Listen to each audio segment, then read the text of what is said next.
Tired of the everyday grind? Ever dream of a life of romantic adventure? Want to get away from it all? We offer you Escape.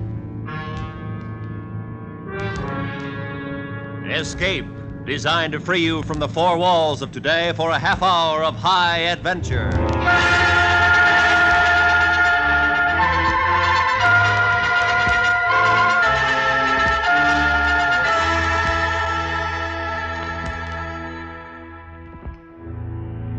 You are alone on the deck of a stinking convict ship, becalmed in a yellow fog, while somewhere in the dark below you, free from the cells that held them, is a deadly band of murderers seeking out your life. Listen now as Escape brings you Weston Martyr's exciting story, A Sleeping Draft.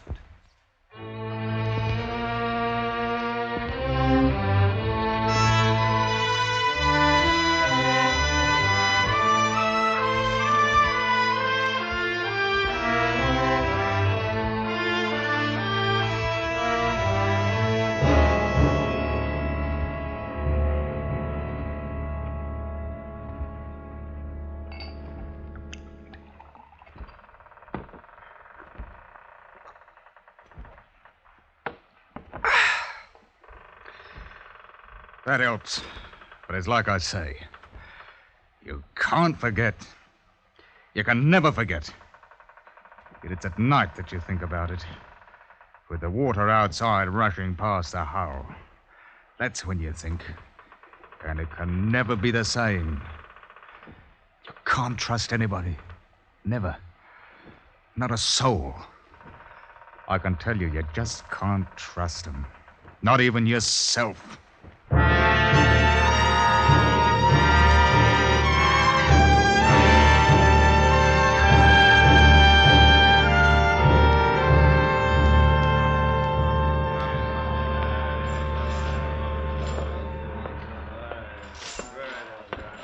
What is it, mister? Mr. Finch says he's ready to board, sir. Oh, he is, eh? All right, well, I'm not stopping him. Sir, he insists on bringing them aboard one at a time. What? Does he think I'm going to miss the tide? There's over 400 of them. It'll take hours. That's what I said, sir, but he... Mr. Finch, come aboard if you please. I'm sorry, sir. I should have resigned, stinking, filthy, poor devil cargo. Gah. Everything I cockalorum, Captain? No, everything is not I cockalorum. What in blazes do you mean ordering my mate about? No offence intended, none taken, I hope. I want those scurvy wretches aboard now. All of them. You put them below and we'll weigh anchor. One at a time, sir, one at a time. We've got to search them. Why didn't you do that before you took them out of jail? You'd be surprised what those swine can pick up. Between jail and the docks, Captain. We've got to search them one at a time, and that's a fact.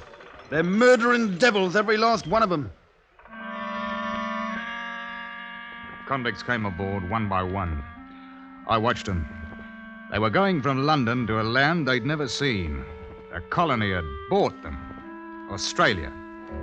400. The sweepings and scrapings sorted out from the muck of the jails, with Finch in charge of them. Oh, I've carried dirty cargoes. Dyewood, for instance, crawling with scorpions and spiders, not to mention snakes. Then there's cattle. But this... weeks and months at sea with a human cargo who'd as soon cut your throat as spit. And what made it worse was I felt sorry for the poor beggars.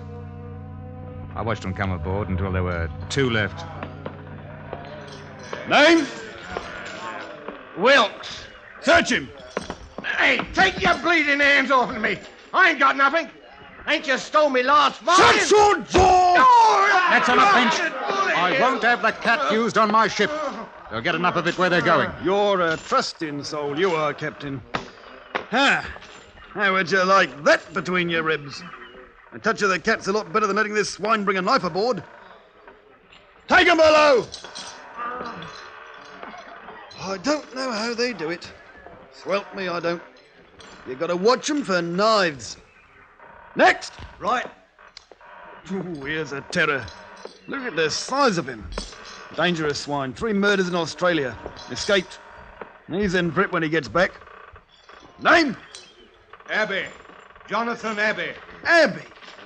Well, well. A gentleman in chains. I am sorry, your worship. Forgive us for daring to lay hands on your highness. I'm sure as how you've been wrongly accused. That's enough, Finch. Search him, then take him below. I want Mr. Jonathan Abbey shackled. He's a prize. We mustn't let anything happen to him.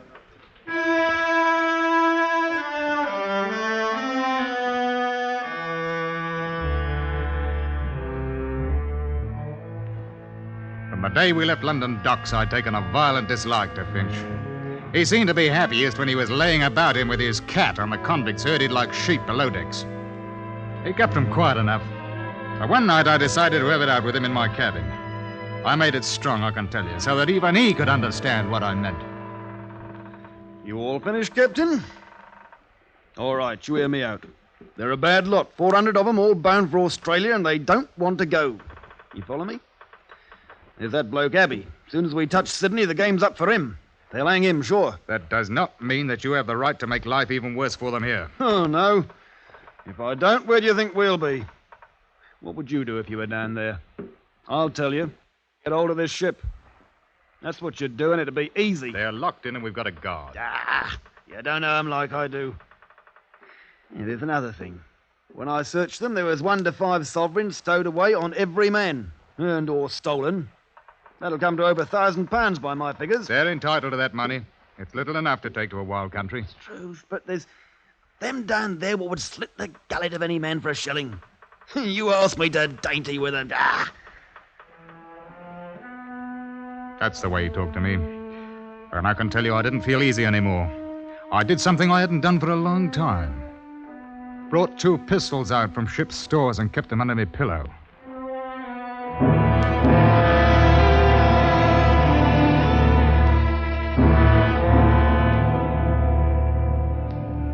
It was when we got around the Horn that the first convict died from scurvy.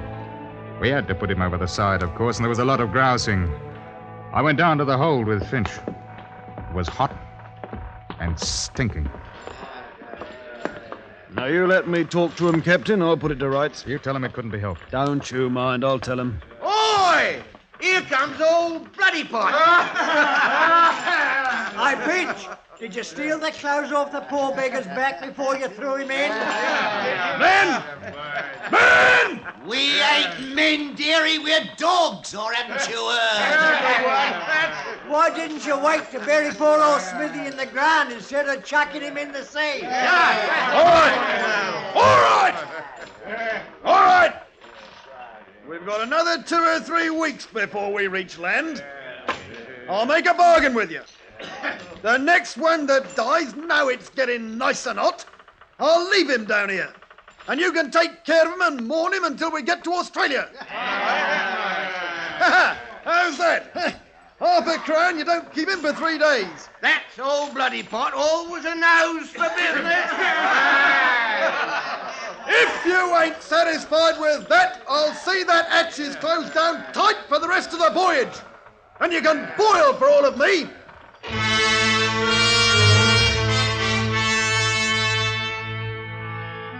That seemed to settle it for a time. I began to see that in spite of Finch's hardness with them, the prisoners knew he was master and behaved themselves. That is, most of them did. But there were others. And that's what began the trouble. We were 2 days out of the Cook Islands when it happened. Yes?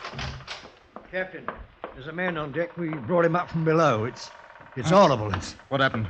one of the convicts, sir. Oh, fight, eh? Yes, sir. Here we are, Captain. Mr. Darling ain't much of a surgeon, I must say. Well, I did what I could. He must have been dead before we got him up here. He's been cut to pieces. Not half he ain't. How did it happen? I heard him shouting. When I went down the hold, there he was, propped up like against the bars, with his arms through, holding him up. Poor devil. Who, him? Nah, he's dead. There's others in for it, though. What do you mean? How do you think he got cut up like that? Knives, Captain. Knives! But you searched them before they boarded. I did, and 'struth, I don't know how they done it. Small knives, Captain. Small knives. And we're getting close to Australia, that's what it is. Whoever's got them knives is after money. The £1,000 or more what's on this cursed ship. I don't see... You're a trusting soul, you are, Captain. Well, maybe there's a dozen of them, maybe 20 with knives. Follow me? They'll run the others and rob 'em blind. Gold sovereign, Captain, you didn't forget, did you? If anybody objects, cut him up in small pieces like this one. We've got to go down there and put a stop to it. Yes, I don't think.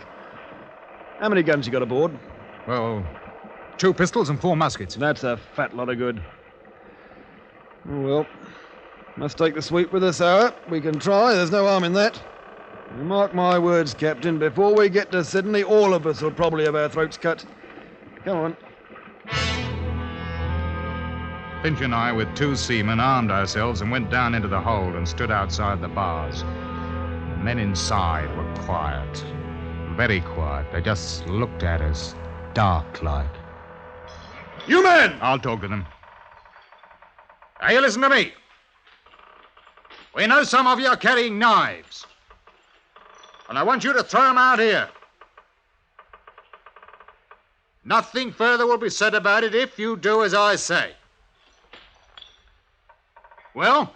Oh, Captain, my porridge wasn't hot enough this morning. And please, sir, can I have sugar in it tomorrow? That ain't the way to talk to this scum. The captain's a gentleman. I'm not. You know me, don't you? We know you all right. You, Abby. You listen to me. I'm giving you until morning to throw them knives out of here. Till morning. If every blasted one ain't out of your dirty hands, I'm going to have you flogged, every ruddy one of you. 50 lashes. Do you hear that, Mr. Abbey? I'll think about it. Till morning. Then 50 lashes. You think about that, Mr. Abbey.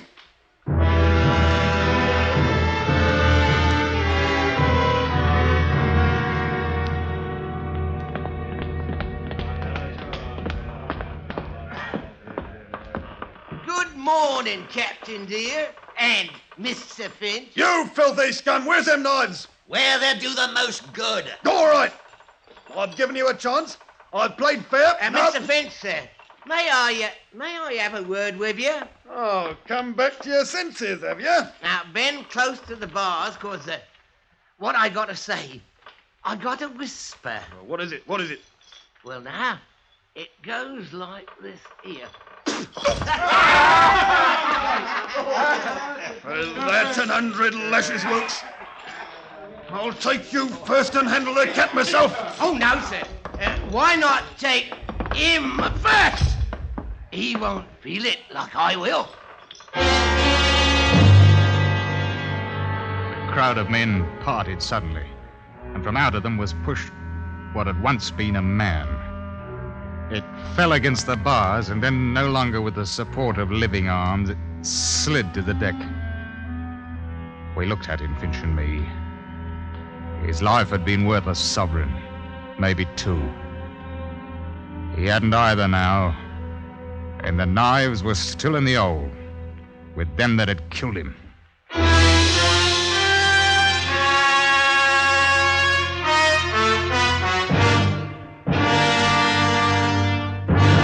We will return to Escape in just a moment, but first, many a baseball manager has felt the need of divine guidance to win the pennant. At least once, the story goes, it actually happened. Hear George Murphy, Janet Leigh, and child star Donna Corcoran in Angels in the Outfield on most of these same CBS radio stations. Enjoy this fabulous comedy at the Star's address tomorrow night on the Lux Radio Theater. And now, back to Escape.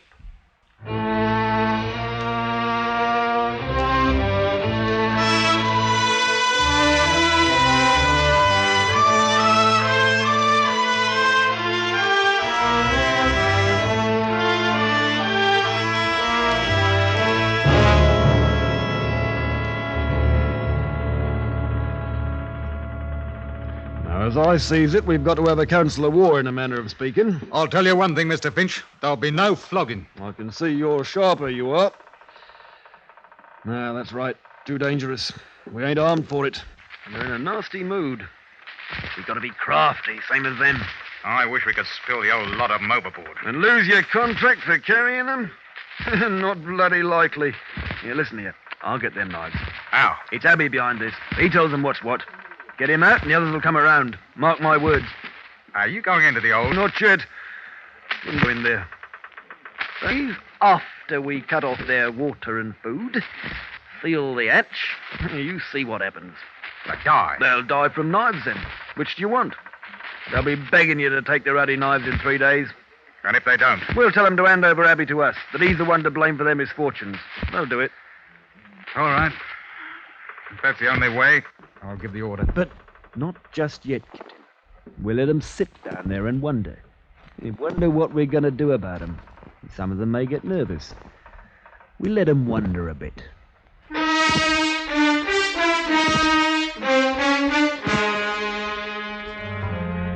I didn't see Finch the rest of the day. The barometer had fallen suddenly, and with it came a storm.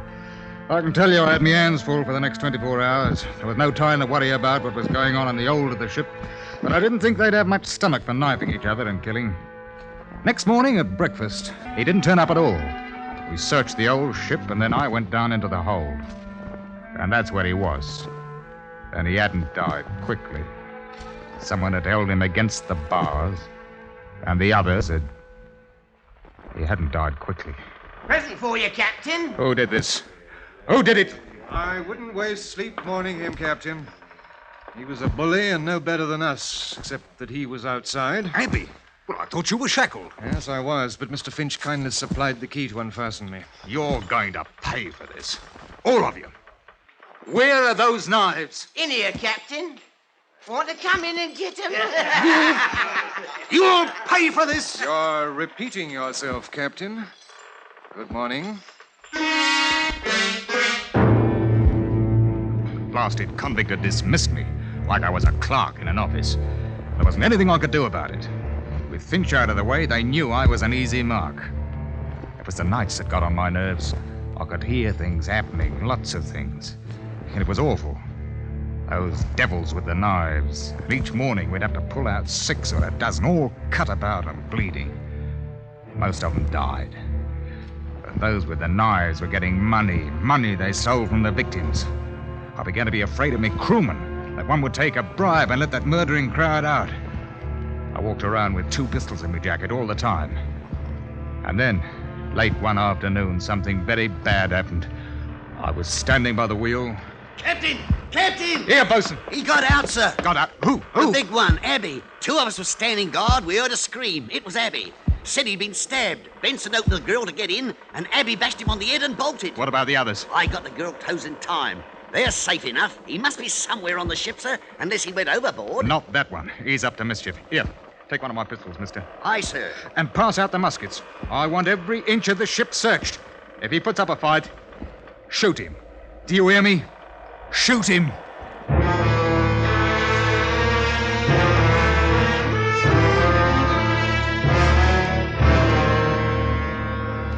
The night comes quickly in southern parts. Did you ever try to search a ship at night with lanterns? It's not easy. There are too many shadows, too many sounds which could be rats, or a murderer who's bigger than what you are and could choke your life out in half a minute. We couldn't find him, but he was somewhere aboard, waiting his time. Because we were short-handed, what with the crew searching and all, I stood a watch. And I thought about that man whom Finch said had committed 3 murders in Australia. Don't turn around, Captain. It's only a little knife, but don't move. What do you want? A talk? I've nothing to say to the likes of you, Abbey.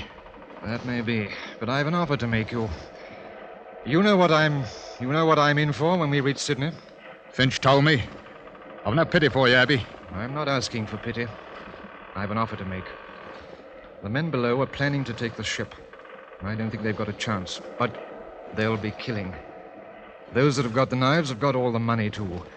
It's £1,200. I'm aware of that, mister. I can get the knives for you. Huh? All I want is a chance to get away before the ship docks. How do I know it's not a trick? Turn around, Captain. Yeah. My knife. Will that convince you? You must have a pistol. You can shoot me if you want. What makes you think you can get the knives away from them, Abby? I can. That's all you need to know. I couldn't help you openly, you know that. You're put aboard as a murderer, you're in my charge, and it's my job to turn you over to the police as soon as we arrive. Then... If you could get the knives, though, I might be able to give you a chance to clear out. That's all I want. The chance. All right. I must have a pistol. What? A pistol? You take me for a fool? No, it's the only way to get the knives. I give you this pistol, you shoot me down. Not likely. If I'd wanted to do that, Captain, I'd have cut your throat 2 minutes ago. You're a murderer. I know. You can't have it. And it's either them or your ship, and probably your life. Well? You talk like a gentleman, Mr. Abbey, but suppose you want my pistol so you can free him. You just have to trust me, as I'd trust you to give me a chance to get away. Oh. Here, take it. What about the guards below? They'll shoot. I'll take you down. I'll say I caught you. How do I get out again when I've got the knives? You send word that you want to see me. All right. Captain, I'm trusting you now. I want that chance to get away. We'll talk about it if you get the knives. Come on, I'll take you below now, and you come back tomorrow.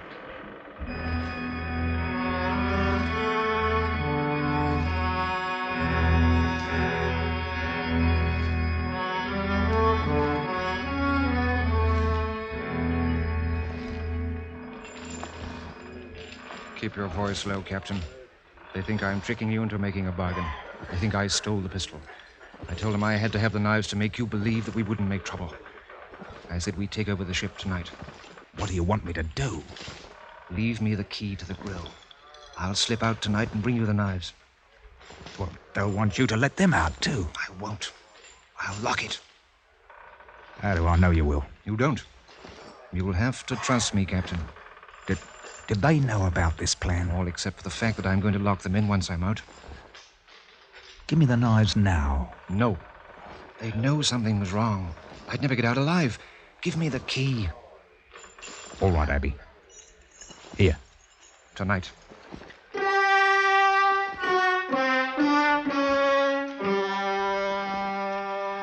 I waited. Then I can tell you I didn't like it. The wind came up a bit, and I knew that before sunrise we'd be in Sydney. That is, if I could trust a murderer.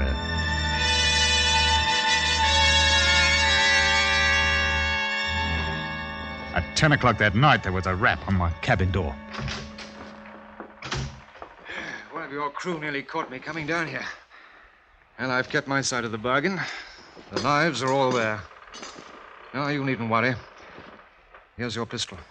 You may need it. Thanks. Now, how do I get away? We'll be in port in about 6 hours, if the wind holds. You stay aft in the longboat. When you hear the anchor go, drop over the side and swim for it. I'll try to anchor as close to land as possible before I take her in. I can land without being seen. I've got some friends who'll hide me. I don't want to know about it. You just remember, when the anchor lets go, that's your signal. Thank you, Captain. I trust you, and I'd like to shake hands with you. I took the hand of the murderer, and we shook hands like old friends. And then he was gone. 2 hours later, the wind went down, and in its place came fog, thick, mucky fog. I had my hands full, what with danger from other ships and the blasted current that knocks you about off the harbor entrance. By 3 o'clock, the fog had shut in properly, and the blessed tide ran us all over the place. But proper dangerous, I can tell you. We were about 15 miles offshore, and I didn't like the look of things. There's shoals thereabout, and so I sent the mate forward to heave the lead. I got a proper start when I heard him sing out, "By the deep port." We'd got off course right enough, and at this rate, we'd shear the bottom clean off her. I saw it was high time to bring the ship up and wait until we could see something. Let go the anchor! Let go the anchor! Give her 30 5 fathoms to the water's edge, bosun. Aye, sir. None too soon, sir. She was shoaling fast. Blasted current must have been making 5 knots out to sea. Listen to her. She's holding, sir. The anchor. I forgot. The anchor. Abby! Abby! Abby! I went to the longboat. It was empty. He's heard the signal as the anchor paid out. He couldn't see in the fog, and had gone overboard into a 5-knot tide running straight out to sea, 15 miles from shore. He trusted me. And that's why I tell you, you shouldn't trust anybody.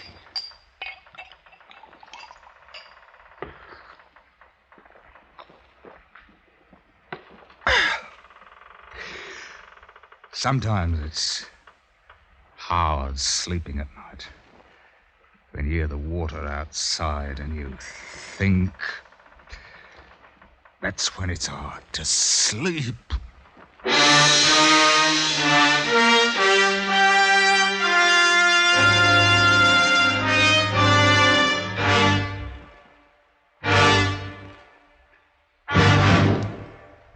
Under the direction of Anthony Ellis, Escape has brought you A Sleeping Draft by Weston Martyr, adapted by S.A. Bolt, and starring Ben Wright.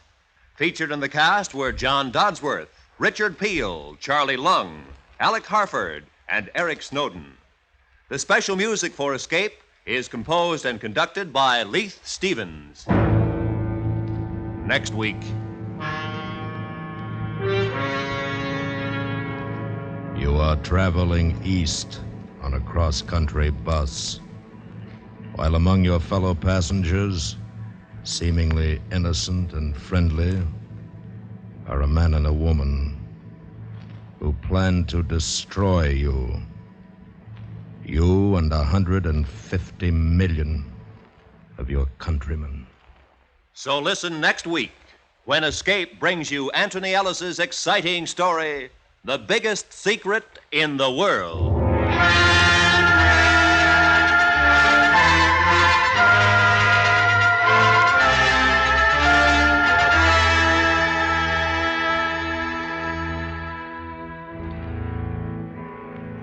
An auto race around the world. Impossible, you say? Well, it really happened in 1908. And tomorrow night, hear Van Johnson star in Around the World, the exciting suspense story of this unbelievable auto race. Van Johnson will be heard with the rest of Suspense's cast direct from the Waldorf Astoria Hotel, where an annual automobile show is taking place. Suspense's production tomorrow night will be a part of the auto show. Don't miss it over most of these same CBS radio stations. This is Roy Rowan speaking. America now rides to the tune of 25 million auto radios and listens most to the CBS Radio Network.